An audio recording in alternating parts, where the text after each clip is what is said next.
Good evening, everyone. Can anyone hear me, please? Yes, we can hear you. Good Okay, evening. good Welcome. evening. Thank you. Thank you so much for the feedback. So good evening, everyone. We are all welcome to today's class.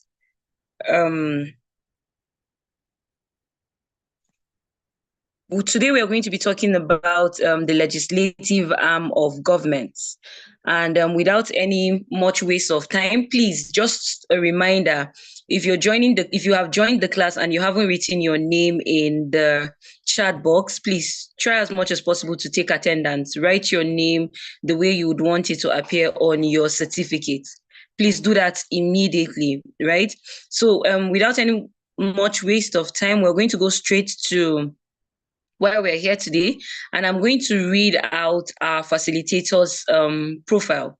So our facilitator is Nella Andem Ewa. She's a cross-sectional futurist, a policy and legal professional with vast experience in various fields, including policy advisory, features and foresight, technology, communications, litigation, commercial law, and the non-governmental sector. She currently heads policy and compliance at a tech-driven trade facilitation company dedicated to building ecosystems for innovators and the builders of tomorrow.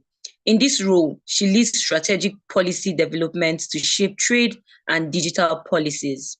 Her prior professional experience includes serving as special advisor on policy and communications to the former senator representing Cross River Southern Senatorial District, offering strategic policy, advisory, and communication services across various policy areas. She was an associate at a top-tier Nigerian litigation and commercial law firm, where she represented the interests of several national and international clients in the public and private sectors. Additionally, she led the position of communications lead at a non-governmental organization where she spearheaded impactful initiatives like the Football for Future campaign, benefiting thousands of children across Nigeria. Her dedication to fostering sustainable sociopolitical and economic impact in her community inspired her aspiration to the Cross River State House of Assembly to represent Calabar South Constituency 1, emerging first runner-up in the 2022 party primaries. She funded We Down South Community Development Initiative, a grassroots organization dedicated to promoting well-being and economic development in local communities through sustainable and collective systems approaches. She's the Deputy Executive Director, Legal Admin at Electoral College of Nigeria, a member of the Next Generation Foresight Practitioners Sensing Network, an associate of the Nigerian Institute of Public Relations, and a 2021 fellow of the Elect Her Future Lawmakers Program. Nella holds an LLB Law Honors from the University of Edinburgh. She was successfully called to the Nigerian bar and has advanced her professional development by obtaining several qualifications, including an executive MBA Essentials from the London School of Economics and Political Science. Please join me as we welcome our facilitator for today. You're welcome, Ma, Miss Nella Andem. You have the mic, Ma.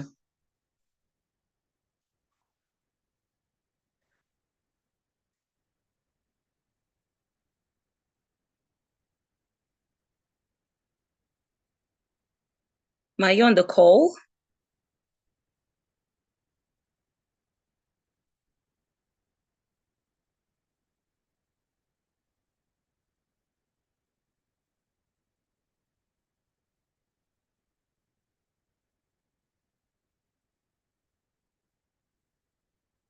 Okay, Ma, if you're speaking, you're muted. We can't hear you. I can see you on the call. Okay. Yes, I am here. Hi. Sorry, I couldn't unmute myself. I was yeah, I think there's so sorry. Yeah, I've muted myself now. Okay. Yes. Thank you. Welcome everyone. Can you see me? Okay, no. Okay, yes, we can now. Okay. All right. Hi, everyone. Welcome to, I guess, your third class in this polytracy journey. So I'll be taking the legislative arm of government. I think it's always a pleasure and privilege to take this class because I think it's one of the building blocks of government, governance, participation in real civic responsibility. And it's so much more than, I think, there's so much more to it, I believe, than just, legislators making laws.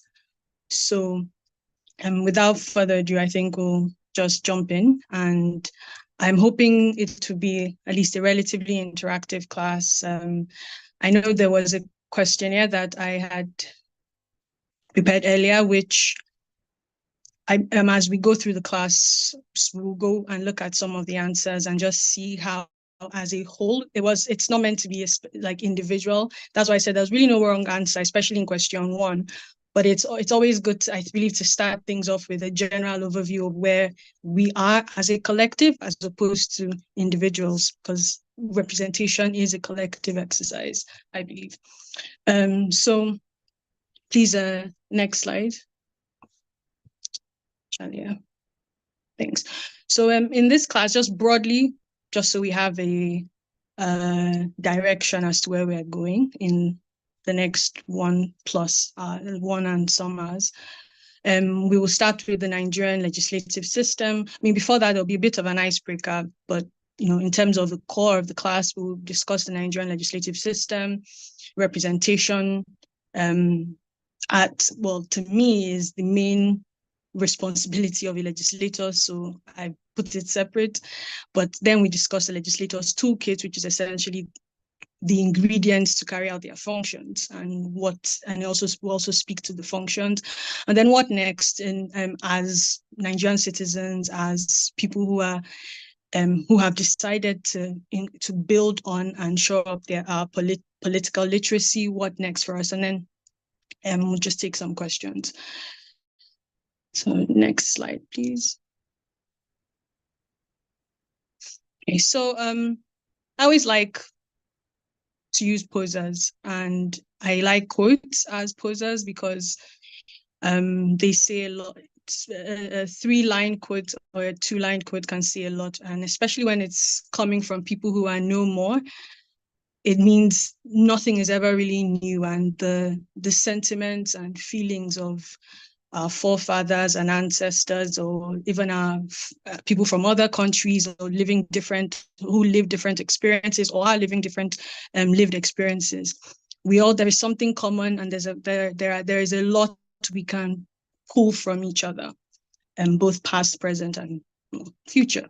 So John Clark said, powerful people cannot afford to educate the people that they oppress, because once you are truly educated, you will not ask for power, you will take it. So can we take the next slide, and we'll speak about those two things together. So I love watching TV shows, and Billions is one of my favorite shows, controversially, but there are some very specific things that came up and always said in that show that have been very useful or at least they've pointed to a lot of issues. And one of them was a quote by someone called Michael Prince on the show. If you haven't watched it, it's a good show to watch. It's not a political show as such, but there's some political elements to it. And he said, people are so consumed with the idea that money buys freedom that they can't demand better of the powerful or themselves. As soon as they gain some power of their own, they forget about better and just want to be rich. This is an interesting quote, especially as his journey on the show and what he turns out to be. I don't want to provide any spoilers, so I won't go into detail. It goes to show, sometimes it's good to look inwards and assess and I guess identify what our core values are, both as individuals and as a collective. What is the moral fiber of Nigeria as a nation and as a people? I mean, the nation is the people. So what is our moral, where do our moral compasses, or where is our moral compass pointing? Where is our political compass? What do we believe in when we say, oh, we are Nigerian? Or what do we believe in when we say, this is what we are fighting for? There are protests going on.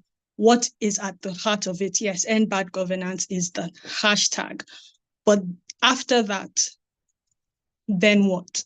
So for me, I think there are lots of questions we have to ask ourselves, because the truth is we attack the people, or we accuse people in office of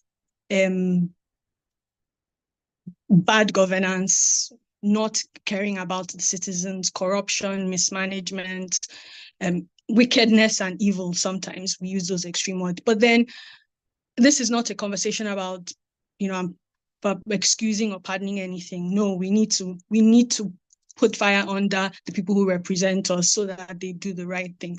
But the question is, what about us as Nigerians? If we were in power, how would we act when we get that power that we're attacking other people from having? When we're in those positions, what do we do with it? I'll give you two examples. And interestingly, these two things happened to me today. I decided to go and look for fuel because, as we know, that I'm in Abuja right now and there's fuel scarcity. So I was like, the week is coming. I need to make sure I have fuel. So I went to look for fuel. I was on the queue, patiently waited, got to the front of the queue. And as I was about to buy my fuel, I was discussing with the pump agent, and someone who came to talk to him who was eating, and he turned around and started coughing at me into my can. I said, excuse me, sir, please, you're coughing. I said, Oga, you're coughing on me. And he started speaking his language. I didn't understand him. And I responded in English. I said, please, you're coughing on me. I mean, this is, it's not right. So the attendant told him to, take it away, and he left. And then the attendant started laughing and told me, he was saying that he's a human being. He's not an animal.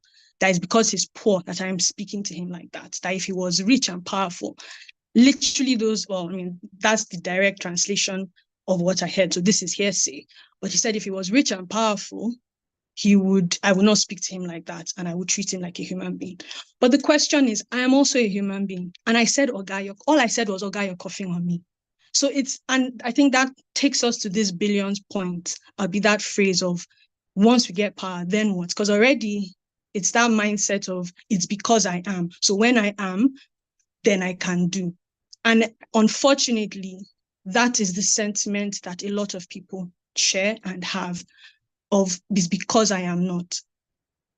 But the reality is, even if you get there, the cycle will continue if you don't have the right intentions. You have not mapped out your course of action. There is no collective understanding of why you're going there by you, your people, and the people who put you there. So please, the next slide.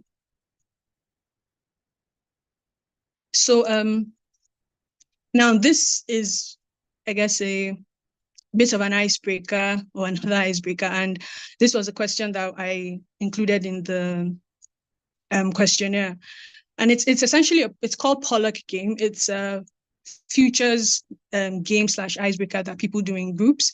And it's essentially to assess how we understand or how we see our future, where we stand and how we feel about it. So from the group, I sent, when we shared this, 35 people responded in total. So I've locked short of responses. So we're going to work with 35 responses, and I'll speak to them in percentages. So of 35 people, 68, which is 24, said that there is hope for Nigeria and I can do something to make it better, to make it even better. And 31%, 31.4%, which is about 11 people, said Nigeria is getting worse, but I can act to make a difference and make things better. So the good news is, of the cross-section of the class that responded, majority of the people are optimists or are optimistic. This diagram, it's supposed to give us, ideally we would have used sticky notes, and you'd have a whiteboard, and you put your sticky notes in. I could be anywhere in this diagram, but that would have been a longer process. So I thought it would be good to just go straight and almost speak to extremes, but you could be anywhere in the middle. But the point is to see where someone is saying network is bad on my end. Can you hear me? Can everyone hear me, or it's my end that's the problem? We can hear you loud and clear, ma'am. Okay, but so yeah, I was saying that this speaks to just generally where we see, it's two questions. What do you see the future being as a country? It doesn't even have to be Nigeria. It could be your community, it could be your field, it could be anything, but it's a collective thing. Where do you see Nigeria from your own perspective heading? One. Two, or it could even be the legislative arm of government. Where do you see what do you think the situation is in legislative arm? Do you think it's so bad that nothing good can come of it, or there's something you can do in your own way, or it's all right and there's hope that the legislature will get their act together and things will be good? So it's just supposed to test that view, one, and then two, it's also supposed to ask you if you feel what you can do something about it. Because it's one thing to see a situation and know it's bad, or understand the situation is bad. It's another thing to know if you can, to believe or even know that you can do something about it. So it's good that everyone, at least of the cross section, believes that there's something they can do about it. So yeah, next slide. So, and that now takes us into, I guess, the heart of the class. Chalia, please, the next slide. Thank you. So, separation of powers. Before we start speaking about the legislative arm or the legislature, it's important to see governance as a whole, in its full spectrum. There are three arms of government.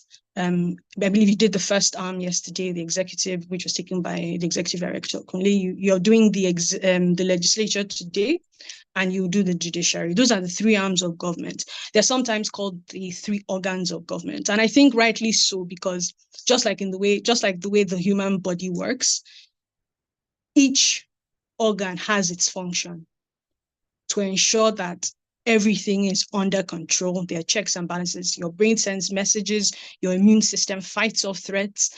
Hormones are pushed in when things are failing, which you could argue that could be like the economy. And at its core, separation of powers is supposed to ensure, it's a key feature of democracy, enshrined in the Constitution. Section 4, 5, 6 of the Constitution all speak to that fact. And it's to ensure that no one arm of government is more powerful or stronger than the other, while all of them hold each other to account. As we go through, we'll see how the executive arm of government can hold the other arms of government to account. But then there are other ways that each of them sort of serves as a check and balance on the other. And like an example is the legislative arm of government cannot, they cannot oust the jurisdiction of the courts, of the judiciary. So they cannot pass a law that removes the judiciary, for example, because there are issues that come up within. So maybe there is a law that's passed and the judiciary there's a ruling or a judgment that comes that somehow isn't in that the legislators are not inclined to abide by. And in a society where separation of powers doesn't exist, they could easily say, okay, well, you all are removed or you all are thrown out. Now, there are ways of going about that. Judicial officers can be removed, but there is a system to it. There is supposed to be a system to it. And it's also all enshrined within our legal framework and constitutional framework. This next slide.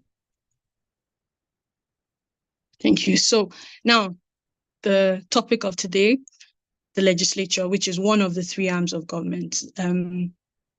So a quote by Abraham Lincoln: the legitimate object of government is to do for a community of people whatever they need to have done, but cannot do at all or cannot do so well for themselves in their separate and individual capacity or capacities.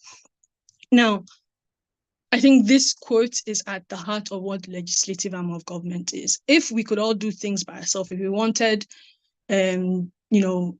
certain laws to be enacted so that the executive arm of government can carry out those functions, if we wanted the budget, if we could easily sit in our rooms and prepare and oversee the national budget, or if some certain things were happening in local communities and we could just decide as a group on our own and say, oh, this is how it's going to be addressed, and we form our community, then there will be no need for the legislative arm of government. All over 200 million people will be the legislature. But it's almost impossible for 200 plus million people, including the children and people who are considered to not have capacity to make certain decisions. There needs to be a coherent way to administer that level of representation for so many people with so many interests, so many needs, and different ways and different beliefs and ways of achieving those things. There needs to be a way to find a coherent and structured way to find that balance. And at its core, that's what the legislature is. It's supposed to represent all the peoples of Nigeria in a coherent, structured, and accountable way. How successful we have been at achieving that now, that's a conversation to be had. Please, the next slide. So the legislative arm of government, the legislature, is divided into 3 tiers. Just as the government, Nigeria itself is divided into 3 tiers, we have 3 tiers of the legislative arm of government, legislative arm of government. We have the National Assembly, which is at the top, that's the supreme legislative arm. Then we have state houses of assembly. So all 36 states have a house of assembly. However, Federal Capital Territory, which is Abuja, because it is a federal capital territory, it doesn't have a state house of assembly. It is under the jurisdiction of the National Assembly. So as we will see, well, we'll get to that in the next slide, but essentially FCT doesn't have a state house. It's represented by its representatives in the National Assembly and the federal government, quite frankly, because this is the federating seat. So everything here tends to be, spill into the Federal Capital Territory. Then we have the local government legislative councils. Now there's a class on that. So this specific class is specific to the state and federal legislative arm of government. But from a representation point, it's essentially similar in the sense of it's about representation. But one can even say that the local government is the main representative arm of government, because that is the closest thing to people. You have the federal legislators who are usually sitting somewhere in Abuja. Then you have the state house of assemblies who are sitting in one place in the state. Then you have the local government councillors who are supposed to be in their wards, speaking to the people and engaging the people and representing the people directly. And this is supposed to trickle to the top. Please, the next slide.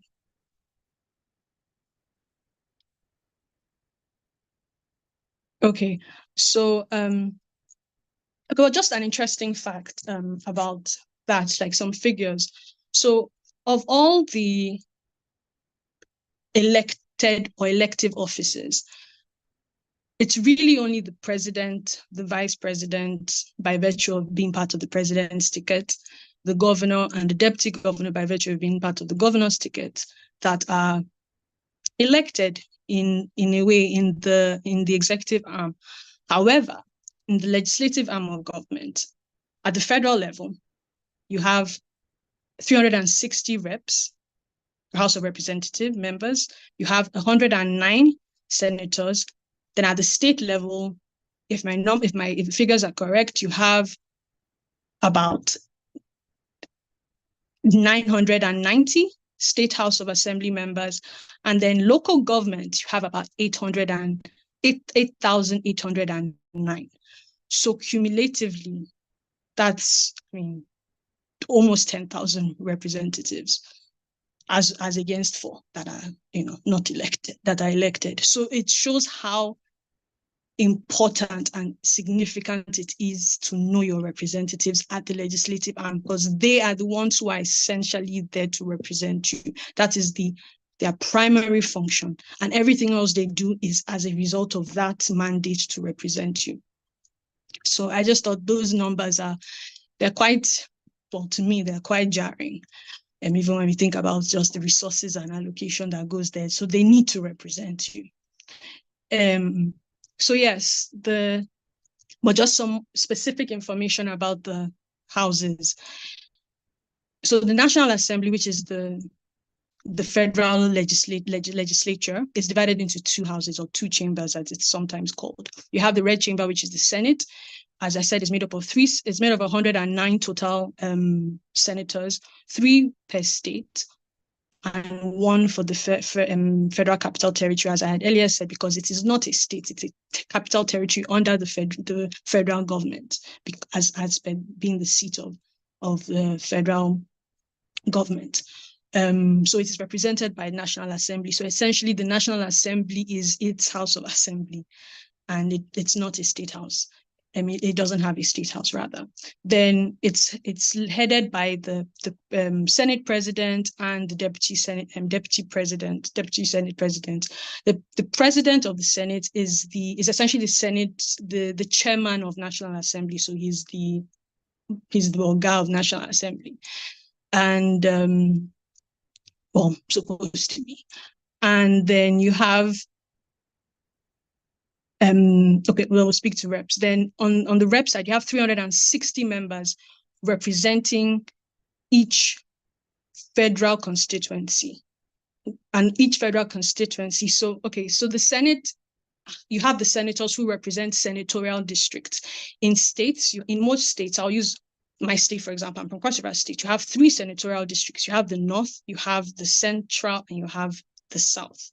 Now, that's the senators. It's supposed to represent equal representation. So regardless of the size of the states, there are 3 senatorial districts. It can be center, it can be east, it can be called whatever, but it's essentially 3. Can you still hear me? Because some people are saying they are having network issues. Yes, Hello? loud and clear. Okay, so yeah, so it's supposed to represent equal representation of so the Senate is about the states. It's just equal representation of every state. The House of Representatives is supposed to be proportionate and direct representation. So this is more about the people. It's supposed to the federal constituencies are meant to be a reflection, or a direct or proportionate reflection of their constituencies. So, for example, some states will have more federal constituencies than others, and by direct translation, will have more House of Rep members than others. That's why there are as many as 360 as opposed to 109, and it's headed by the Speaker and Deputy Speaker. Now, at the state level, you have roughly 3 or 4 House members, the number of House seats, rather, of the number you have at the House of Reps. So again, using my state, we have 8 federal constituency members, so at the House of Reps, and we have 25, which is about 4 times the number for 3 or 4. So my math is K-legged, but yes, about 4 times the number of House of Rep members. So the State House of Assembly, you can say, if you want to say which house at the federal level are the state houses more it's the House of Reps, because that's more about the people as opposed to the state itself. So there's an effort to ensure there's a fair representation based on size and number and of people, and the constituencies are divided up like that, which is why in some local governments you have 2 constituencies rather than 1, while some local governments have only 1. So for example, I'm from Calabar South, and there's Calabar South constituency 1 and there's Calabar South constituency 2. And there are many constituencies like that, but it's meant to be for the fairer representation and reflect at least nearly equal population. Please, the next slide. So speaking of, the legislators are there to make, one of their functions is to make laws and to ensure the efficient and conflict-free legislative process at the different tiers. You have legislative lists. So these are lists that are included in the Constitution in the second schedule of the Constitution, or first and second, second schedule actually. So first column and second column of the second schedule of the Constitution. And you have the concurrent legislative list, which essentially speaks to the powers that are assigned to both the National Assembly and the Houses of Assembly of a state to make laws respectively. So in the concurrent list, there are, I believe, 12 items, so 12 areas that both houses can legislate over. The exclusive legislative list is a list that prescribes the areas or the items that are legislated over by the federal legislative arm of government, or by National Assembly, to the exclusion of the Houses of Assembly. There are 68 items there, a lot of items. And these are supposed to be like, for example, you have, I think, the prisons, privileges and immunities, immigration, things that are considered to be federal matters. And these are legislated over by only the National Assembly.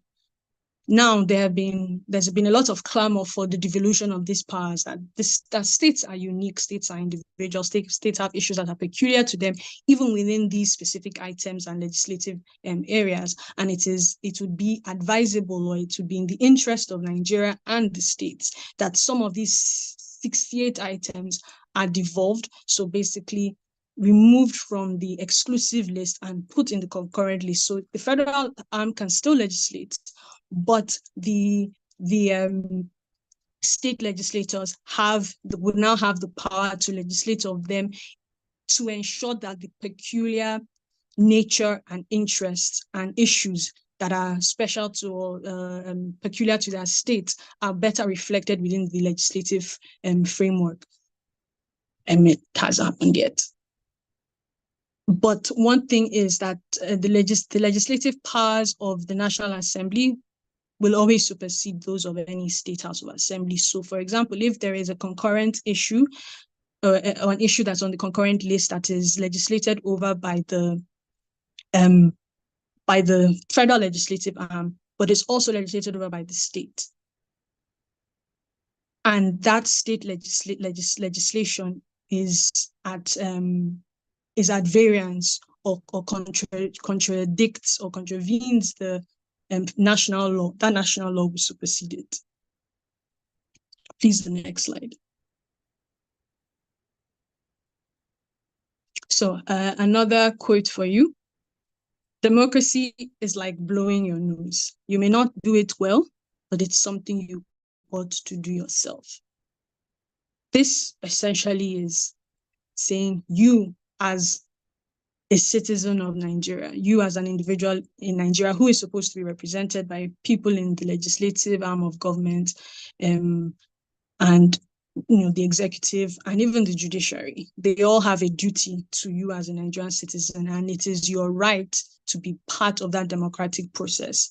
And how do you achieve that? By participating, by getting involved, by being an active citizen in any way. It doesn't have to be just voting. You can actually get involved and represent people, or run for an office, or challenge government to do better.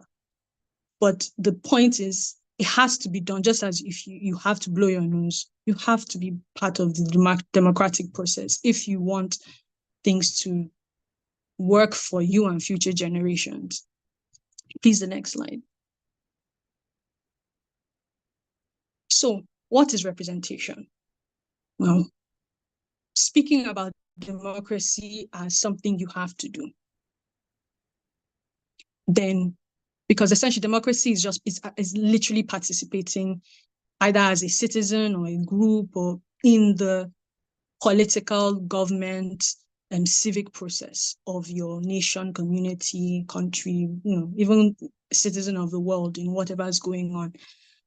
But specifically within the framework of what democracy means, it's about that participation. Otherwise, if you as a citizen, as a Nigerian, cannot be part of that decision-making process, then how can you ensure that your democratic rights are protected, your democratic rights are ensured? And representation in government is essentially a process of enabling the citizenry or the citizens of that country to participate in shaping the legislation or the way government works, or does that whole process. So I believe that representation at its core is the main pillar of the legislative arm of government. They are there because citizens put them there. Whether you believe like in your own circumstance, you believe your legislator is there was there the right way or not, they are there and they were put there by citizens, whether or not you like it, whether it's by voting or other ways. It was people. They were not put there by ghosts. They were not put there by spirits. They were put there by human beings who say they are also Nigerians. And that is where the issues come from. It is Nigerians that create Nigeria. So to ensure that you are properly represented in those spaces, you have to actively participate in that process. Before we go to the next slide, I'll go back to our questionnaire. So I think one of the questions was, do you have your PVC? Of the 35 people that responded, 82%, 82.9 said yes, which is a good number. Only 17 said no. As I said, there is no wrong answer here, but this is supposed to encourage you to participate more. So once the PVC collection and PVC registration process is open ahead of the next election, it is important that you participate and you register. Another interesting fact, speaking about voting, in the last elections in Nigeria, of the 900 and something million, of the 90 something million people who registered to vote, about 80 something of them, well, that's what the stats say, collected their PVCs or had their PVCs. But of that total number, only 26% turned out to vote. So voter turnout in the last election was 26%. Now let's compare that to another country that elections happened recently, the United Kingdom. In that country, 60%, there was 60% voter turnout. But what was interesting was they were complaining that was the lowest turnout in their election history since 2001 or 2004. And in that election, it was 59 point something percent. And they're like, oh, this is bad. This shows where our system is headed. But we had 26. In the US, in their 2020 elections with Trump versus Biden, it was 66% voter turnout. So when we compare comparatively, 26, 60, 66, we're in the middle, as was 2023. UK was, I think was a month ago or 2 months, 2 months ago or a month ago, I think July, so last month. And the US was 2020 in the middle of the coronavirus crisis. And we were only 26%. So it shows our level of civic participation. And that was supposed to be a revolutionary election. We're not speaking about what happened. This is just people turning out to vote. How it ended up going is not the conversation, because I know that will be a response. But it's even about turning up on that day to cast your vote or engaging with people or getting your PVC. It's important. So then another question was, so how do you roll 37% of people said they want to be local government, they want to represent their local government. And that's a good number. So those are real grassrooters. 31% said they want to be an aide to a representative. I didn't give any specific level, but this is also good. You want to be part of the process because a lot of work goes into that. And an important thing is, it's not so much the people you see, it's the people who are advising them, the people who are enabling them to keep doing what they're doing. If you're not satisfied with what your legislator is doing, there are people who are sitting with them, having those meetings. They call something, or your president, they call it the kitchen cabinet. There are people who are there facilitating and enabling some of these decisions. And then there are people who they may call technocrats who would advise, okay, maybe we should go about it this way. But the more people like that who know that their fellow person is in that ecosystem, that's what critical mass impact is. Maybe you could influence the decision of your leader or your senator or your House of Rep member or your local government council or your state House of Assembly or your president if you're in that position. It's not all the time that they will listen, but out of 5 times, even if they listen once, or if you're able to shape legislation, because you can be a legislative aid and you help draft legislation, you can take time to think it through and inform the decision. 11% said, na Senator Bilis, why not? We need leaders. And 8.6% president, again, why not? We need leaders. And then 8.6% said, okay, you will vote, but you're a private sector person. The role of the private sector is key. 2.9% said others can vote and you love your private sector life. Well, I would say maybe switch that to actually voting, but active involvement, active civic participation can just be you vote. It doesn't, like, every little helps. You have to start somewhere, get involved and even just vote or influence decisions within your local community. That's part of civic participation. It's not always about being the president or being the senator. Sometimes it's those choices that your local government chairman is making that matter. And if you have a business in that local government, then what? I can see that there's a lot of network issues. Really sorry about that. It's been terrible lately. Then in terms of knowing the name of your House of Rep member, 68% said yes, you know the name. And this was also similar with the State House. 68 said yes, they know. 74 said yes, they know for House of Assembly. 25 said no. 31% said no for House of Reps.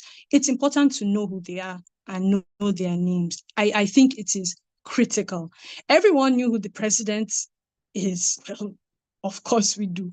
But it's also important to know who these other guys are because they are the real representatives they're your real representatives. Yeah, I know you can, but that's part of we're having a conversation about it.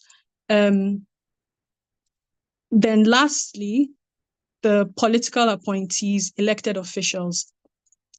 This one is an interesting one. I always like adding it because I like to know how people see them. 62% said the first servants, these people are first servants, while 37% said they're first citizens. I go with first servants because that's who political appointees are. That's who elected officials are. That's who public servants are. They are not first citizens, in my opinion. Again, open for debate. But I believe that if we have a servant mindset in leadership, in government, because in leadership in other ways, or like in church, or if you're a Christian or you're a Muslim, there's a lot of servitude or being a servant leader that's preached about or taught. But in government, it's somehow turned around as I'm your I'm number one. 50 people are carrying your bag. 20 people are walking you, or you have 5 cars following you. But you're actually meant to be a servant of the people. But people can't even touch you. If someone tries to ask you a question, you get punched in the nose. And yes, there are security issues involved, but appearances matter. Someone would say, I will never get access. I can never, even if I write a letter to my constituency, my rep, they won't answer me, because when they are driving past, you can't even see them or come near them or even breathe the same air as them. That's not what it's meant to be. Please, the next slide. So now the legislator's toolkit. So we've discussed what representation is, and that is the essence of a legislator's role. Now, how do they achieve these things? Representation, understanding the concerns and needs of their people and their constituency members, having that dialogue with their people and engaging them, and then lawmaking, which of the tools is the main, I guess, is the main tool that is used to carry out their functions. Because here they articulate and advocate for their views, concerns, and needs to be addressed and resolved through legislation and motions. As we'll see in the bill making process, there are different opportunities for every representative to speak up or speak to a point, or even sponsor a bill in the interest of their people. And these legislations become the foundations of the executive functions, even the judiciary functions of the way Nigeria works, is the framework of operations in our nation. So it's a very important role. The legislative arm of government has an extremely important role when it comes to lawmaking, because after the Constitution, you have the laws, and even the legislative arm has the power to change the Constitution through the legislative process. The next is oversight. This power is very important, and if it is done right, things would work better. This is the part to oversee, scrutinize the performance of the executive in implementing projects. So when you have elected officials who are meant to be legislators campaigning, and they say, oh, they are going to build a borehole and a school, that's like not a bad thing if they have the resources, which they do, to do, but that's not their legislative mandate. If as an informed person, a legislator tells you, or is trying to get your vote, and he's telling you he's going to build, that means he doesn't understand his job, and he's taking the role of the executive. Your legislator, if they are saying they're going to ensure that they are certain that is going to put in place legislation or sponsor, I mean, the reality is they sponsor and they push through, they lobby through, but whether or not it goes through, now that's also part of their political will and legislative prowess. But essentially, they must be able to sponsor bills that are impactful and also benefit. As a legislator representing a federal constituency, and you pass a law, or you sponsor a law, or you co-sponsor or support a law that will negatively impact your people, that you're not representing your people either. You can be, if you like, pass 100 bills or acts, and all of them don't support your people, or one of them really is detrimental to your people. People will never forget that. So you must always have your people's interest in mind, which is where representation comes in. Now, speaking of the next slide, please. So now, to pass a bill, this is the main tool to achieving effective representation as a legislator. There are different types of bills. You have executive bills, for example. Executive bills are bills that are brought in essentially by the executive arm. So, for example, there's the National Digital Economy and E-Governance Bill that I believe has passed first reading now. And this is a bill that has been brought in through the executive arm of government, but really essentially driven by the Ministry of Communications and Innovation and Digital Economy. And this is a bill that's supposed to develop that specific ministry's mandate and ecosystem, and is supposed to help. It's gone through the first reading, for example, but it was it was originally from the executive arm of government, not the legislative arm of government. Now, a bill that is sponsored by the legislative arm of government is called a member's bill. So essentially, this is a bill that a House of Assembly member, a House of Rep member, or a senator would on their own sponsor, or with fellow members sponsor on the floor. So it originated in the legislature. Then you have other types of bills. You have bills that establish constitutional bodies, for example. Now, these are bills that they could be executive or members, but these are bills that are constitutionally founded, in the sense that they have powers to, they allow for the execution of powers to establish government bodies. You have the EFCC Establishment Act, for example. Now, that was an act to establish the EFCC, and and other matters in relation to implementing and executing the functions of that commission. So that's just an example of a bill. Then you even have bills that are presented or brought in through interest groups or CSOs, for example. You have the Not Too Young to Run Act, which became an act in 2018 that was introduced by a CSO, or at least was driven by a CSO. And one core thing to note is that no matter who brings a bill, it has to be presented and sponsored on the floor by a member. So even if a CSO does all the work, they have to find a member who can present it on the floor. So that's where lobbying comes in. Now, speaking about the process of passing a bill, you have different stages in the legislative process. Now, in the National Assembly and the State House of Assembly, it's essentially the same thing. However, because National Assembly has two houses, the process is essentially replicated. So you have the process happen one time in the Senate or the originating house, and then it's replicated, and then it's passed on to the other house and then replicated. Now you have the first reading. This is basically where a bill is introduced on the floor of the Senate, let's use the Senate, introduced on the floor of the Senate, and it's just the title is read and the date is given for the second reading. Now, on the day of the second reading, the merits and demerits of the bill are debated, and then the bill it's either read again or defeated. If it's defeated, that's the end. If it's read and passes up to the next stage, then that goes to the committee stage and reporting stage.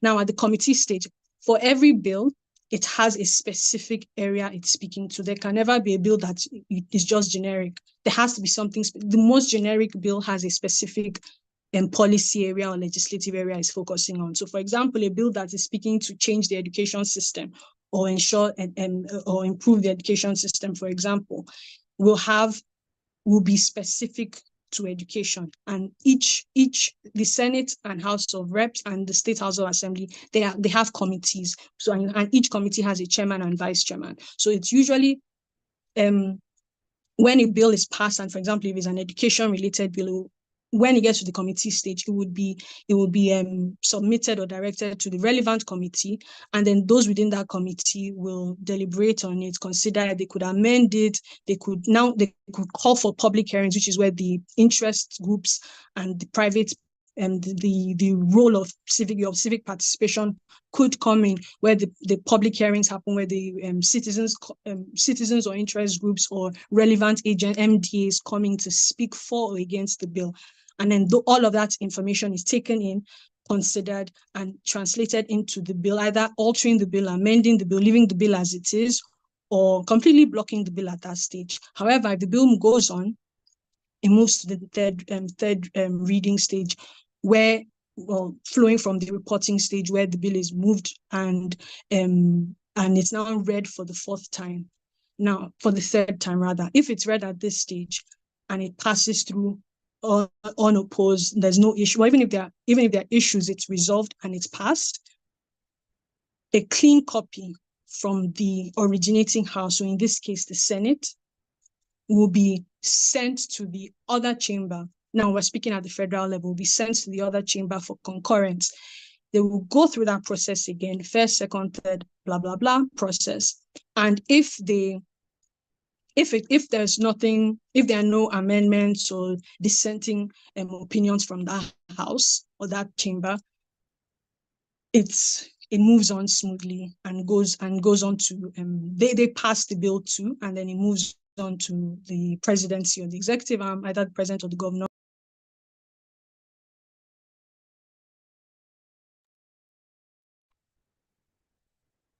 Hello, can you hear me now? Hello? We can hear Yes, we you. can hear you. Okay. We can hear you. Yeah, thank you. It moves on to the okay, great, thanks. It moves on to the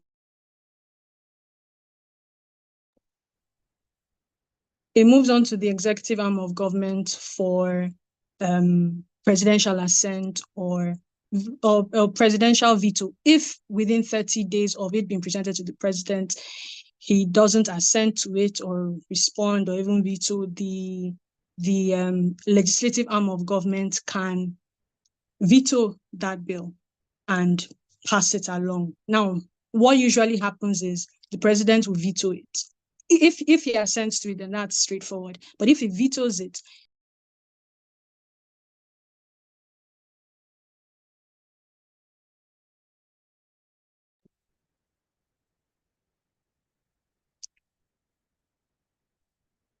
hello? I think my Yes, we network can hear you. again. Okay. Yes. So if yes, so then if it's assented to, it becomes, then it's passed and becomes an act, no more a bill. If it's at the state level and it's a governor, it becomes a law. If it's at the federal level, it becomes an act. So there is a difference. If you see an act anywhere, it's from the federal, it's the president that assented to it, and it's the National Assembly that passed it. If you see a law, it is the governor that assented to it, and the legislative arm that passed it, and the House legislature that passed it. Now, if there are issues within the bill at the federal level from the second chamber, and there are some dissenting opinions or differences in the two resulting bills, they now have to come together through a joint committee or joint conference or harmonization committee, and they have to address the specifics, nothing new, but the specific dissenting areas within the bill, and hopefully come to a consensus on those issues, and then that now becomes the final bill.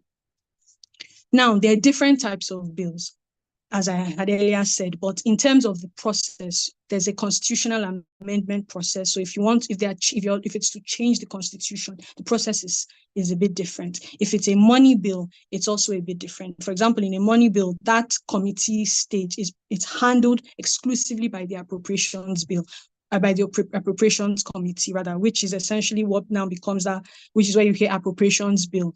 The appropriations bill becomes the Appropriations Act, which is essentially the budget. Now, at the constitutional level, which is also why it's all very important that you are aware of your state houses of assembly members. When a constitutional amendment process is underway, after everything that happens, well, at national level, you need a 2/3 majority from both houses to even get to this stage I'm about to speak to. But at that stage, you need a 2/3 simple majority from at least 2/3 of the states. So we have 36 states. You need a 2/3 majority from 24 states. A lot of the times, even when the National Assembly steps up and passes some of these amendments or bills, and it gets to the state level, because of how different and it's a lot of people, and unfortunately interests, the more the considerations, the greater the interest. A lot of the times, some of this quorum of 2/3 is not met, and then the bill fails, and the constitutional amendment fails, and that becomes a problem. So just thought I should mention that there is a bit of a difference in the ways bills are passed. Please, the next slide. I know the network is really bad. I really don't know what to do because this is my better network. So yes, oversight powers. Now, this is, the other power that we mentioned, and this is also a very important power. Now, the legislative arm of government, both at the national and state house, they have the power to investigate. They have the power. They have evidential powers. They have power of the purse, which is essentially handling the budget, auditing public accounts. They also have the power to impeach, confirm, and remove public officials. Now, speaking of the investigative powers, at this level, they have the power to direct or cause to be directed an investigation into, one, any matter that they have legislated over, the conduct of an executive official, or even the execution of or administration of laws by an MDA, so a ministry, department, and agency. They also have evidential powers, which essentially allows them to gather all the evidence they need, and they can go about this by sending an invitation to any individual in the country, including public officers, as we have seen in the past, and inviting them. And in the event that the person invited or the official invited doesn't report or present themselves for the investigation or the hearing, they can summon the person or issue a warrant to compel attendance. The legislative arm of government has those powers, and this can also be issued to public officials. Power of the purse is essentially they have the power to, through their role in the appropriations bill process, to oversee the administration and the allocation of funds within the federal and state level. And they also have the power to audit public accounts, and this can be implemented through their investigative and evidential powers, call government bodies to come and give account of where monies went to, how they spent the monies. We've seen people faint when they've been called or summoned to speak in relation to investigated. That people have told people to put off their mics. We see these things happen in Nigeria, but we don't know what happens at the end of it. And so this raises questions about the efficacy of these powers. And again, as citizens of Nigeria, who are we putting in offices, and how do we ensure that they properly carry out their functions? Lastly, they have the power to impeach. They can impeach. The legislative arm of government has power to impeach the president, has power to impeach the president, has the power to confirm president, vice president, governor, and deputy governor. They also have the power to confirm the appointment of ministers on the recommendation of the governor or the president. They also have the power to remove judicial officials, also often on the recommendation. But you see, they have these powers and they can execute. They have the power to execute those powers. But whether or not they do, that's another question. Please, the next slide. Now, your constitutional rights to proper representation. One, you have the right to participate in the political and governing process. You have the right to vote. You have the right, as you will see soon, to recall your legislator. You have the right for peaceful protest. You have the right to engage your leaders and your representatives. But you also have the right to represent your constituency and your people if you meet the criteria. Then you have the right to recall your legislator. Individuals, citizens have the right to recall their legislators who they feel are representing them poorly in the legislative arm of government. Now, this power to recall is a constitutional power. It's a constitutional right at both the state and federal level. Essentially, so if you do not register to vote, well, you cannot exercise this right. But if you are a registered voter, there's a need for half of those registered voters in that constituency to sign a petition. Now, once you sign that petition, you submit that petition to the INEC chairman. And this essentially is the beginning of that recalling process. This essentially just speaks to the fact that that petition will speak to the fact that you've lost confidence in your legislator and therefore you want them to be recalled. Now, once that is done, the signatures are verified as they should be to ensure that each signature tallies with a registered voter and there's no funny business.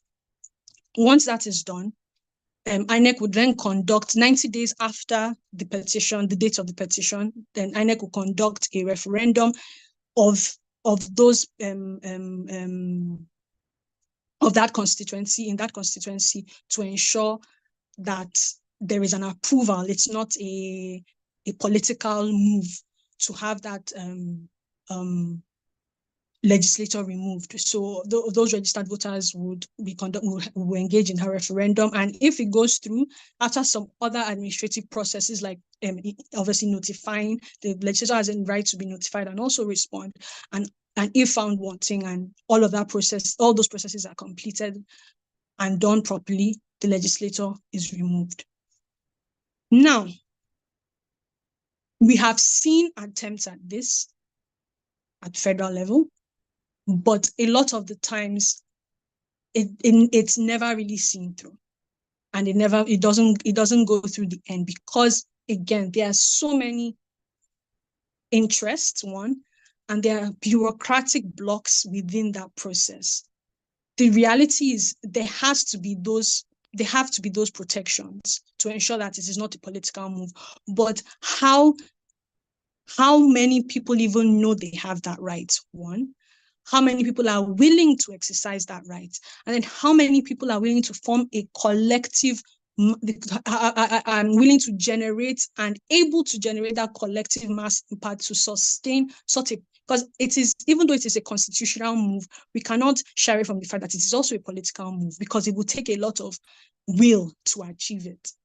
So unfortunately, it has been difficult to truly achieve, but we should not forget that it is a right, and it should be put to the legislators that we can recall you, and the day it is successful, I'm sure a lot of people will sit up, because they will now know that, okay, this really could happen to me. So please, the next slide. Well, as we round up. So after everything we have at least taken in today, I felt it's important to sort of lean into the conversation for a minute and our imagination for a minute. And let us say 10 years from now, if you close your eyes, you picture Nigeria in 10 years, 5 years, let's use a more long term, 10 to 15 years from now. A few cycles have come and gone, and you somehow are in a position to cast a political wand over Nigeria's legislative ecosystem. What would you change, and how would you change it? What do you think the legislative process should look like? Do you think, so please, the next slide. Do you think do you think this system works for us? One, do you think we need to rebuild trust? And if you do, how do we need to rebuild that trust in our legislators and even our wider governance structure? How do we improve representation, do you think? Is there a need for a regulatory change completely, innovation? Whether if you want to throw away the Constitution, I mean, that's a completely different conversation. But again, this is supposed to be a thought-provoking conversation. Do you think the problem is the Constitution? A lot of people do, a lot of people don't. Do you think maybe it's the way we see Nigeria and the way we see the future of Nigeria, and that we don't even have that conversation at the beginning? What is our collective mandate as Nigerians, and how do we feel we can achieve better representation? Or do we need to democratize capital? Maybe that's the problem, the economic situation, until Nigeria, there's a sentence or a thing I like to say, until we have our own Wakanda, for example, for those of you who are Marvel fans, until we have our own Black Panther Wakanda, not Black Panther, but Wakanda as a civilization, maybe we will never truly achieve that transcendence we are looking for, because until people are truly lifted from this place of lack and want that causes extreme desperation. One, lack of information, lack of understanding, we may not be able to achieve that truly democratized system where even the vote is democratic. Please, the next slide.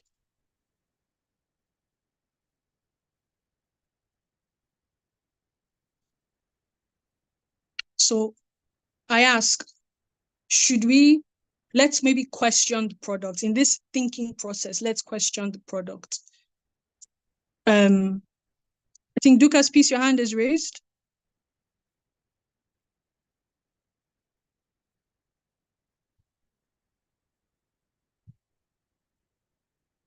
Sorry, it's a mistake. Let me take it. Okay. Yeah, so I think I was saying, maybe we should question the product. Essentially, let's question what is it that is being presented to us as good for us as Nigerian people and as the citizenry and the electorate. You know, you can have, for example, McDonald's has its logo and it looks a certain way. And once you see that, you know the product you're getting.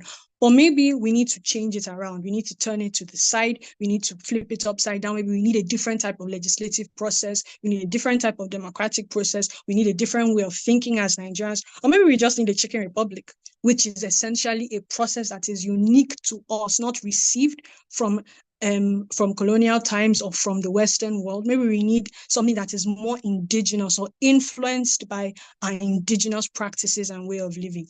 These are all things we need to start asking ourselves. Please, the next slide. So with all of that in mind, I think my last question to everyone is, what is our North Star? Essentially, the North Star is that point where you're aiming towards and you're working towards is the future state, the ideal future state. I'm a realist, but I think it's important to have an aspiration, something you are looking towards as the goal. But it's one thing to have it as an individual. It's another thing to have it as a collective, as a people, as a community, as a government, as a nation. And until we ask ourselves some hard questions, both in our private, 2-3 people having a beer and talking, and on the floor of the Senate or the House of Reps, in the local government and council, in the local government chairman's office, in your ward, in your congresses, in your party congresses, in your stakeholder meetings, until we start asking some of those real questions that are not always driven by individual and selfish interests, until we ask those collective questions. Where are we headed? What do we want? How do we want to represent? How do we want to be represented? And when we have that vision, we can maybe backcast it and start working from now to achieving that maybe generations from now, they will see in Nigeria and say, was this how they were living then? And they will be proud of what we've left behind, because as we are here today, we are the ancestors of somebody or some people who are not yet born. And it's important to start asking those questions in order to find solutions from every aspect of life. And please, the final slide. So my final quotes, because I am a quote person, we are all they. We are the big civic they. It's not them. It's not the people in power. It's not that politician or that person. It's us. It's me. It's you. It's us in this class. It's us. It's not them and us. It's us. And we need to take on that baton in whatever way we can and make a difference. Thank you. Thank you so much, ma'am, for the class. Thank you. It's been insightful and really interesting and educating. Thank you so much. So we're going to jump straight into questions. If you're here, you have a question, as usual, indicate by raising up your hand. If your environment is noisy or you don't feel comfortable speaking, you can use the chat box to drop your questions. But lest I forget, when asking your question, please remember others are waiting. So just go straight to asking your question and save the salutations for another day, right? So I think Okay, Obi Godwin. Obi Godwin, you can unmute and ask your question. All right, thank you so much. Good evening, everyone. Good evening. It's a very interesting class today. My applause go to our teacher, Nella, and Honorable Nella. She has done a very great job, excellent job. Thank you so much. But I know I've been pondering. Nigeria has a very big question if we want to really think about our system. Has a lot of, let me borrow your legal word, a lacuna. Has a lot of lacuna because of the way we operate with the system we copy from the Western part. I understand that it's going to be a very big or even a long conversation if we decided to iron out these things meticulously for us to get to where we are going. But I'm just going to leave that for the time being. My question is going to go straight to one of the functions of the legislature, which is oversight.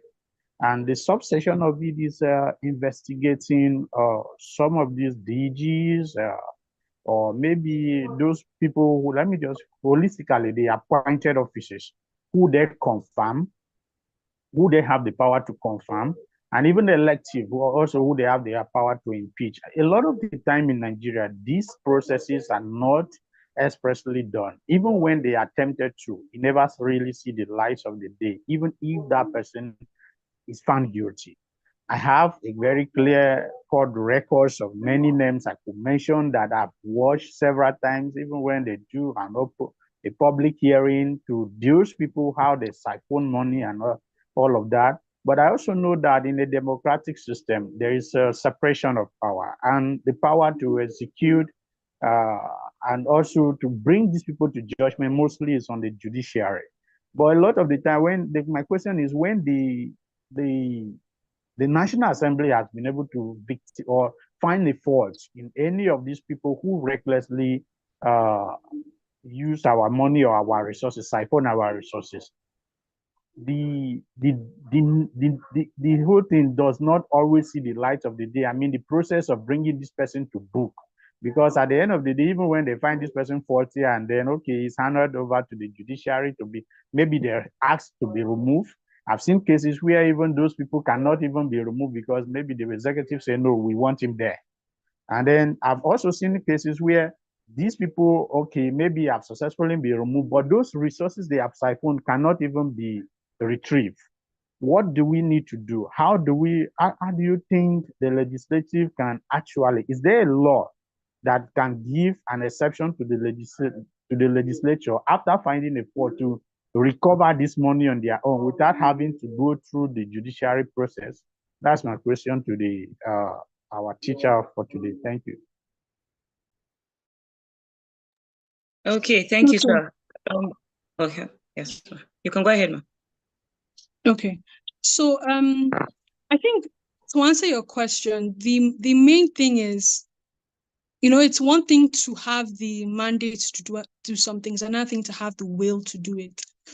The Constitution and the laws in place empower the legislative arm of government to investigate these functions and these bodies, so MDAs and even the public officials themselves, as I had said.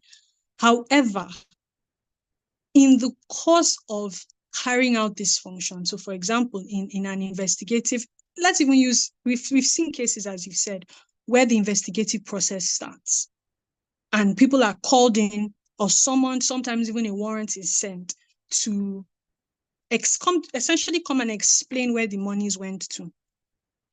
If that process is fully followed through, and we as the public even witness those public hearings throughout, we see the questions are answered, people don't faint, no one is told to, or the matter isn't adjourned and then forgotten, or we come to a full scale full circle process and the individual or the MDA, whoever, is found wanting by the legislative arm through that investigative process. We also using the evidence before them. But once that is done, they are not the ones that are supposed to recover that money. The authorities, if you are found wanting by the legislative arm, that's where the judiciary comes in. Again, separation of powers, because if the legislative arm, you say, okay, they found these people wanting and they are the ones that are now going to recover that money, then we're beginning to mix up the roles of these different arms of government. And you see the problem you are trying to avoid, we will have more. But what they are supposed to do is ensure that there is a full account made to the people they are representing, that this is what we call this public official to explain. They have not satisfied this investigative process, so they have been found wanting. We are now handing him or her or them over to the right authorities, which is part of the legislative arm's role, is to create bodies. So they've created all these AFCC, they've created ICPC, they've created all these bodies that are supposed to investigate. Then the courts are also there. Now, if they are found wanting, the executive arm, the attorney general, is supposed to send those people to court when it's a criminal offense. Then when it's an administrative or procedural offense, the executive himself is supposed to deal with that matter.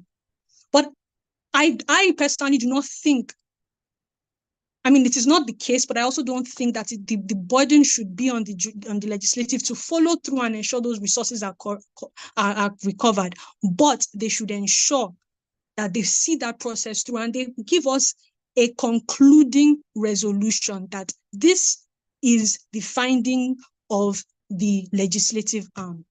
And this is where we are at. Once that information is clear, in all honesty, over time, it will become very difficult for the executive or the judiciary to not carry on the process and address it. Because now they've reported to their constituents, people are aware that this is what has happened. But if you cast your mind back, in any of these public proceedings that become memes or become jokes or become a pop cultural phrase, have you ever really seen them do you know what really happened at the end?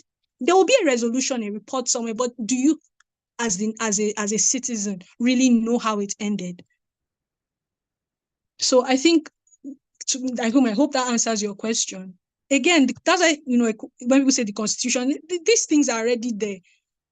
It is the execution and implementation of it that is problematic. And why? Because one, the people that are supposed to represent are not necessarily representing the people. Political will is pulled in different directions, and the focus of representation is sort of lost in translation. So that's my take on it. Okay, thank you, Ma, for that response. So we have another question in the chat box. Izine Chiamaka Priska is saying, thank you. On the reform of legislature, a unicameral legislature might be a good step forward. The problem of Nigeria is not lack of laws, it is the enforceability of these laws. For example, Section 21 of the CBN Act, how relevant is it to the modern Nigeria?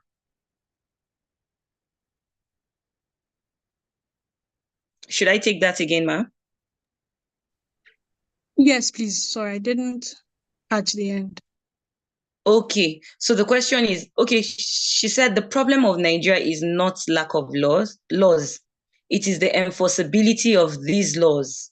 For example, Section 21 of the CBN Act. How relevant is it to the modern Nigeria? Okay, so I didn't at the end. So now I've heard it now. So that is a two-part question. The first is the unicameral, and then the second is how relevant some laws are, for example, the CBN provision. So the first one on unicameral, yes, there's been clamoring for that, because one, I think the main concern is the resources that are being allocated to the legislative arm of government. Even looking at those figures, there are lots of legislators across levels, but at the federal level, there's 360 plus 109. So yes, that is a lot. However, there is a school of thought, and I, for one, am in that school of thought, that a two-chamber legislature has its uses. in a country of over 200 million people, in a country of over, I believe 200 native languages and cultures and people with so many interests, you need to represent each and every one and let them feel and know they are represented. The Senate, as we saw, is a representation of the state, equal representation of the state. So regardless of the size and the population, we have 3 senators, excluding the FCT. The House of Reps is 260, and that is more of a proportionate representation, so that depending on population and size of your state, you get a certain number of federal constituencies. If you say we are to have one house, essentially, under the National Assembly, there will be issues from people who will say, but my state is bigger. So let's say we decide to go with the Senate system. People will say my state is bigger. So we're not fairly represented. Why do we have 3 and this state that is as small as, a peanut has 3? If we decide to go with the House of Rep system, there'll be people too that will say, but it's not fair because they are bigger, they have more people representing them. So this is supposed to strike a balance between representation of the individual, in quotes, and representation of the unit as a state. Now, how they have carried out those functions, again, is where the issues are. If the truth is, if we had representatives who we felt, if each and everyone felt, obviously there will always be those who may not live up to the task. But if generally speaking, Nigerians felt their legislators at all levels are representing them, the conversation will shift from, oh, how many legislators are representing and do we really need that many, to something more in terms of substance and content of what they are doing. Okay, maybe this person is fighting for this. I will side with this person. This is the person's position. I will vote this person. Or maybe you want to change the person, because then you will feel when the reps member is arguing for the interest of their constituency, you will hear it, and it will be different from when the senator is arguing in the interest of their senatorial district in relation to the larger state. You will also hear it and you will see the difference. So for that question, that is why maybe a bicameral still works. But again, it is good to ask these questions, because who knows, at some point, a unicameral might work better. So that's my own answer for that. I think a bicameral is what is necessary right now for Nigeria. Now, in relation to some of the laws and being how useful they are in the current situation. So I think that's CBN Act Section 21. I believe that has to do with the currency or coins being mutilated, I believe. Well, I think your currency, just as your passport is a representation of who you are as a nation, or that collective patriotism and identity, your currency is also in a way a representation of your nation and the currency, or your nation or your collective identity from an economic point of view. So you shouldn't deface or mutilate the currency. I think that is just a fact. Now, going about using, I think the issue is how the acts or the provisions are used. Using them to achieve ulterior motives or for unrelated causes. So it's no more about the mutilation or the defacing or protecting the national identity or economic will and power and might. It's now about something else. Now that's where problems are for me personally. So I think, yes, there are many laws that are outdated and need to be revisited. But that specific section, I believe it is there for a reason. You really shouldn't mutilate the currency. Some nations may not have that included in their laws, but the reality is it's in ours. I mean, this is a controversial opinion. I've never really seen an issue with that, because I, for one, will not mutilate the currency. But if I happen to mutilate it and you now use something else and you use that law to get me for something else, that's where there's a problem. I hope that answers, or at least speaks to the conversation. Okay, thank you so much, ma'am, for the response. Okay, so we have another question from Tuin in the chat box. What damage and impact has using Western models of governance on Nigeria and its development?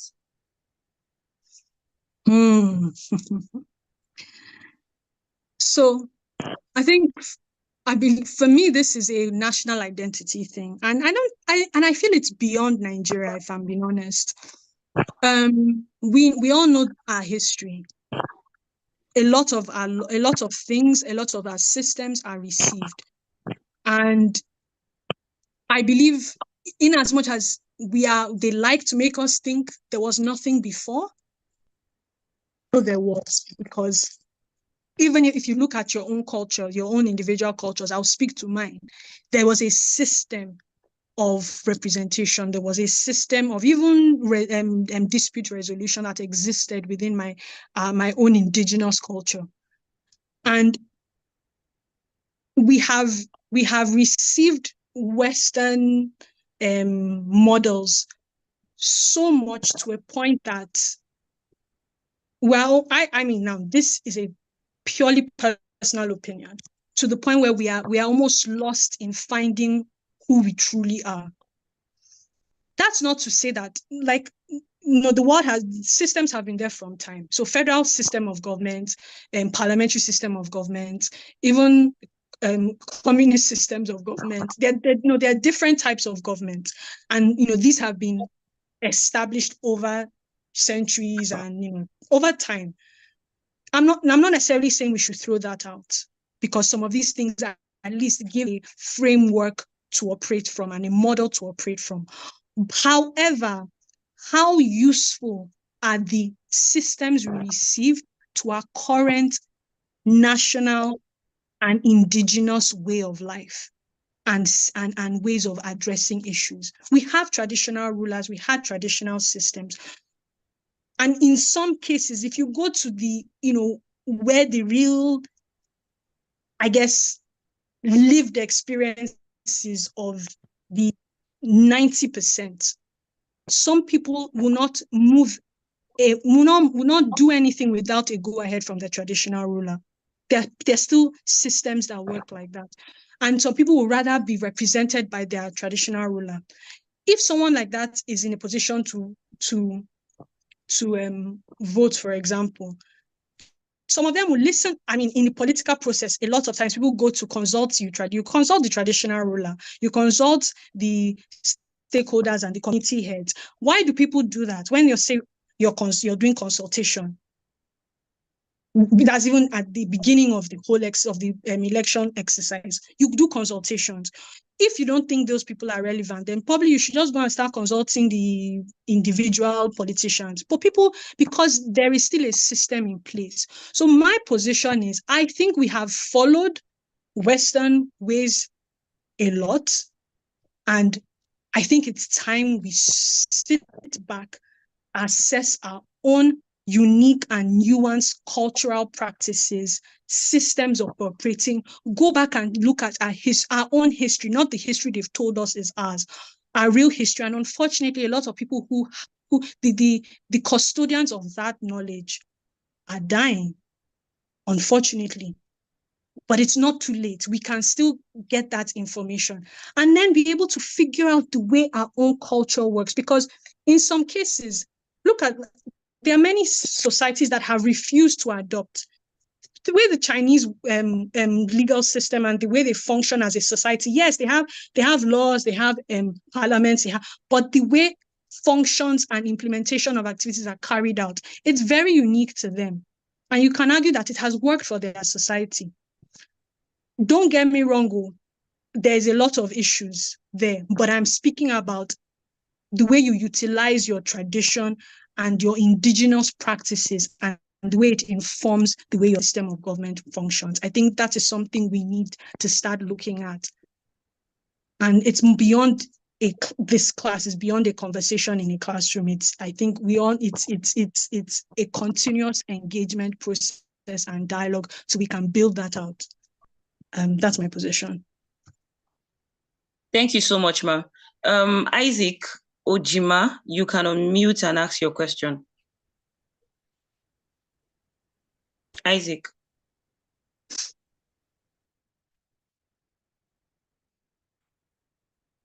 Isaac, unmute and ask your question. Good evening. Can you hear me? Yes, we can hear you, but your line seems to be breaking. Oh, go ahead. Oh. Okay. Is it a bit clearer now? Manageable. Just go ahead with your question. Okay. I wanted to ask in relation to talking about representation. Like from what the facilitator has said so far, I'm deriving the fact that representation is our major issue related to. We're losing you, Isaac. Yeah, I can't hear you. Can you type your question, if possible, please? In relation to the arms of government. Sorry, Isaac, I had to mute you, right? Please just try to type in your question and then we'll read it out for it to be answered. Sorry for that. It's taking our time and we are unable to hear you. So, Meshach Osage, you can unmute and ask your question. All right, thank you very much. Thank you. I must say that this session is quite enlightening, given that we all here are young people who are really interested in, the polity, not just the Nigerian politics, but how politics works. My question is this, but before I ask my question, I think it's like, I would have to highlight what I think it was a facilitator that said that we have a lot of laws, but the enactment is actually the challenge. For instance, I have been in a rural community for 2 years right now, working as a Teach for Nigeria fellow, now an alum. We're working to change the face of education, promote education equity in underserved communities. And sometimes I have to wonder if we have two Nigeria, because while we're saying all of these things, the people in the rural community have little or no idea about, politics, governance, and what their right is as citizens, regardless of their social economic standpoint or whatever it is that beset them in the rural community. So not too recently, I did a research and I found out that 49% of the Nigerian population are resident in the rural communities. And I beg to ask, how can we actually bring this information, bring this knowledge to the grassroots? Because when we say the grassroots, in as much as we are all a product of a community, we're also talking about the rural communities where there's little education. I've had to even resolve a conflict in my community because a lot of people are beginning to, just because of that lack of information, people are beginning to misconstrue, informations and then, acting upon it. So I want to hear your perspective on, ways that we can actually bring this information, because 49% of Nigerian population is a whole lot. And I believe this is one of the reasons why the politicians, so to speak, capitalize on this to actually win election. Because if we all have equal understanding or equal knowledge about how this works, what our civic rights and responsibilities are, I believe many things are going to change. So I would like to hear your take on that, ma'am. Thank you. Thank you. For me, that's two parts in this. One is from the government point of view, and then the other is from the individual or collective civic participation point of view. From government's point of view, it really shouldn't be an issue because the government is supposed to understand what is happening at the grassroots level. And I think that's part of my answer to the previous question or the last conversation about finding our own unique ways of having a democratic process that works. Because as it stands, we have federal level, and the truth is, a lot of the times, at that level, it's so far removed from the grassroots. People are, yes, you have people who engage and come back and, talk, but see, lived experiences it's an everyday thing. People are living their lives and their experiences every day. So a once in a while engagement or town hall, it's great, but how do you truly understand and communicate to the people that you need to be involved? You need to let me know what the issues are.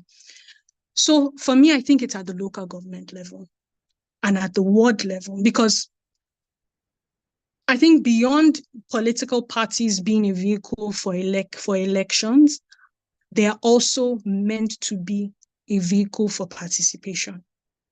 And not just, if you see a grassroots or someone in the village who is a party person, some of them can honestly die for what they believe in. So I think it should also be the other way around. The party should also serve its people, not just the people coming out to push and drive the party's agenda when it's voting time. So the party, the local government, people who represent, so the local government councillors, even the local government chairman and the executive arms of the local government too, not just the legislative arm, but from a representation point, the local government councillors. A councillor is a representative of a ward. So every ward has a councillor, is supposed to have a councillor. And we're having issues. We've had local government issues for a while, and at least now some elections are going on, because how is it that as a local government will not have a councillor? But elections are going on, and the hope is, or the dream, to answer that question in relation to the government arm, is that a legislative councillor at the local government level will understand that beyond elections and beyond sitting in the legislative council is also engaging people at the most grassroots level. Because the way we are discussing this now is not the way this class will be communicated to someone at as a grassroots level, and the reality is people want to be heard. So sometimes it's not about shoving and teaching these things to people. It's about listening. It's about understanding what their pain points and where their pain points are. You can do more in some cases by sitting with someone beside their small shop and having a drink with the person and just listening. And when you finish listening, you encourage the person to get involved. And you wouldn't go and run for office. On that day, Mama or Papa, please come out. I've heard what you have said. And this is not a one-off engagement. And now, especially if this is coming from someone who is not even running for office, but is in the political system, so a party member, or even a councillor who, fine, has gone before and maybe wants to come back, but this is well just after they won the election, and you engage the person and what are your issues, what are your pain points. People get involved when they feel they will be heard, when there is trust. 26% should show, now this is at a national level, 26% shows that that trust is not there. And why is there no trust? Because people don't feel that their pain points or their experiences are being heard, and there is a plan to help mitigate that. So for me, I think it is at the local government level and at the party level, from the political system. Now, from the civic participation, you are a grassrooter. You have been educated. You've been in education in the system. It's not just for adults. I think even children need to understand what civic participation is. At that grassroots level, a child who doesn't understand or who doesn't see the role they play within the wider community,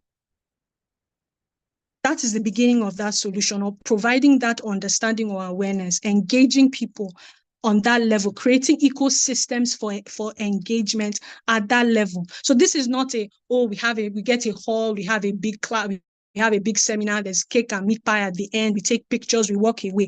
It's a constant engagement from the civic space, whether it's as an individual or a group of people, engaging people at the grassroots level, sitting with people, listening to people, turning that into useful insights, and seeing how maybe being the bridge to the people at the higher level.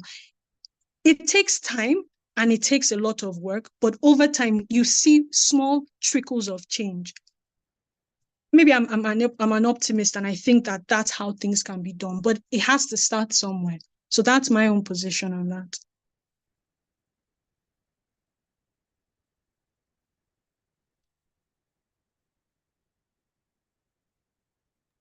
Okay, thank you so much, Ma, for that. We'll take another question from the chat box, and this question from Henry Akpe.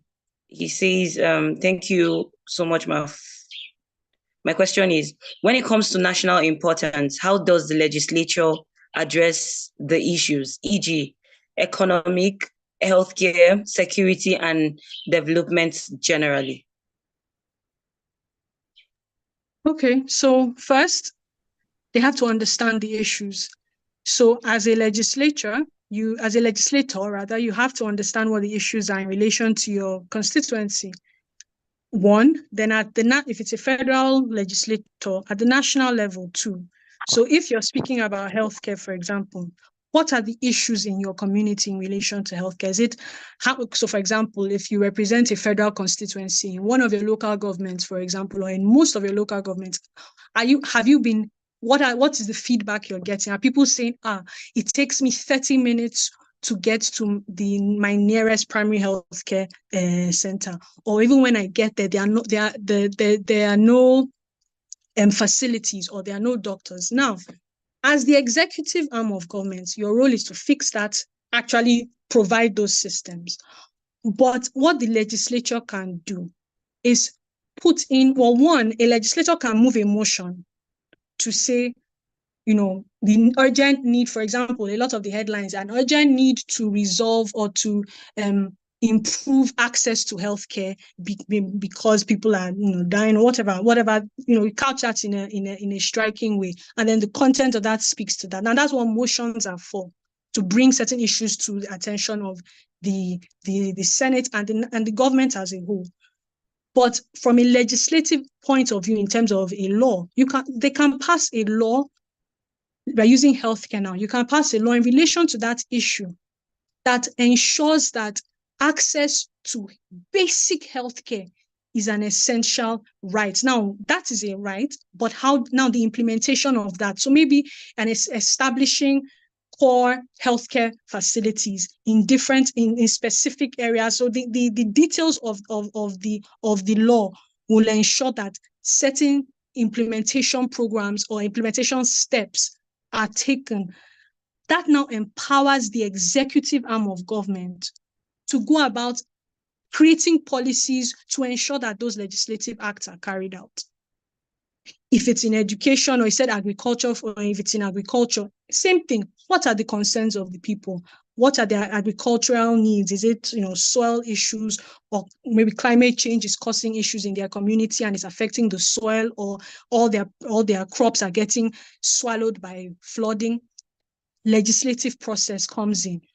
You can move a motion to urgently address it, or you now follow the longer legislative process of passing a bill, which hopefully becomes an act to implement, to ensure that climate change implementation programs are established, or even establishing a commission that addresses climate change issues at local levels, and in the country rather, and then the states can take that on and implement that at the state level and trickle it down. So there are different ways of going about the legislative process, but as it should be remembered that the legislative process is enshrining some of these things in the legislative framework to enable the executive to implement or carry out their duties. Hope that helps. Okay, thank you so much, Ma. So I think we have some questions here, and I'll be putting two questions together, right? Because they are, I think, somehow similar. And from Idowu Abdulaziz says, can a legislator be removed by his or her constituency anytime? That's one. And the second one is from Miriam.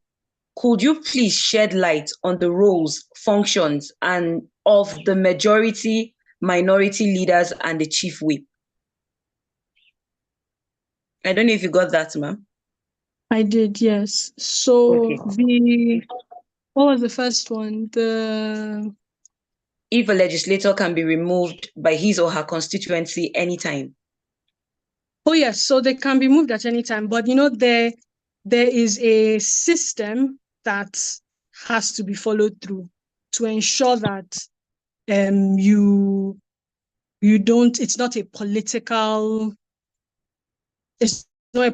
process. So as I said, there has to be half of the votes, half of the 50% of the registered voters sign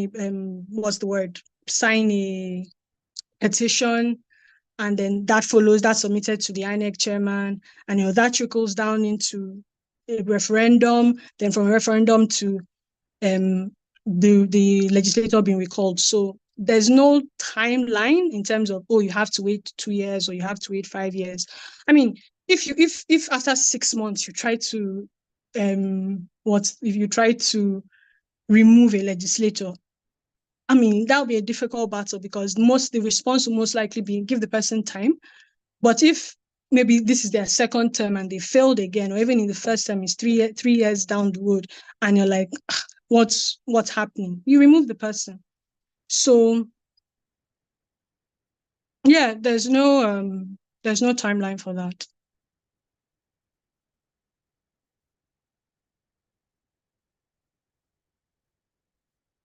The second question is about roles and responsibilities of majority, minority leaders, and the chief whip.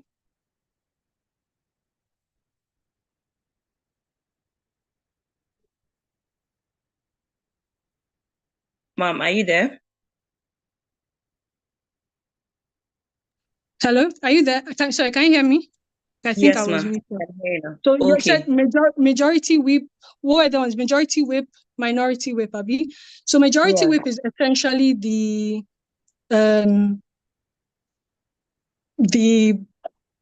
I guess second ranking member in each. The whips are the second ranking members of the party. So it's more of a political party thing.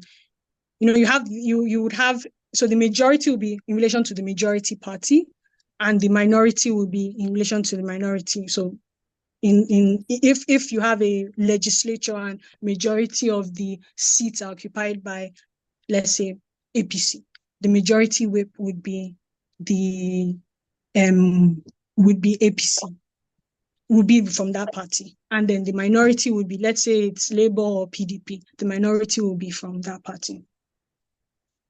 And essentially their roles are, they're responsible for just ensuring how their own caucus, so at least that party, ensuring the keeping tabs on their caucus members and the runnings of their own respective caucus, which is essentially their party, and how those functions are carried out within the legislative process. So they are almost, not I won't say political, but they serve very party-specific roles. And they are given to people based on their party. So, for example, if you're in a, you have to be in a party. Well, you can only be in a party. Right now you can only be in a party to be in the house of us, in any of the houses. So yes, you would have to be in the minority or majority party to be a minority or majority whip. Okay. And they help you vote, counting votes and stuff like that. So essentially that is an administrative role, but party specific. Hope that helps. Yes, thank you so much, Ma. So I think our time is fast spent and we have a lot of questions in the chat box. So because of our time, I sincerely apologize for those who we weren't able to take their questions. We'll take just one last question and we'll call it a day. So the question we'll be taking here is, what is the difference between House of Reps and the Senate? Can we scrap one of them? Is it legal or not under the democratic system? I think we've answered this question already. Shouldn't we? So I'll quickly answer it, but I think it's a repetition. Yeah. It's literally, yes, there's a difference. One is the Senate represents the states. So you have three per state, because it is a representation of the state as a whole.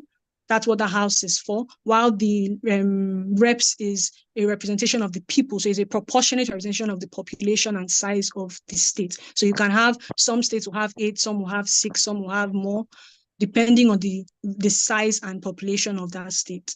It is a constitution. They are both constitutional houses, so they cannot be scrapped unless by means of the constitution, by constitutional amendment.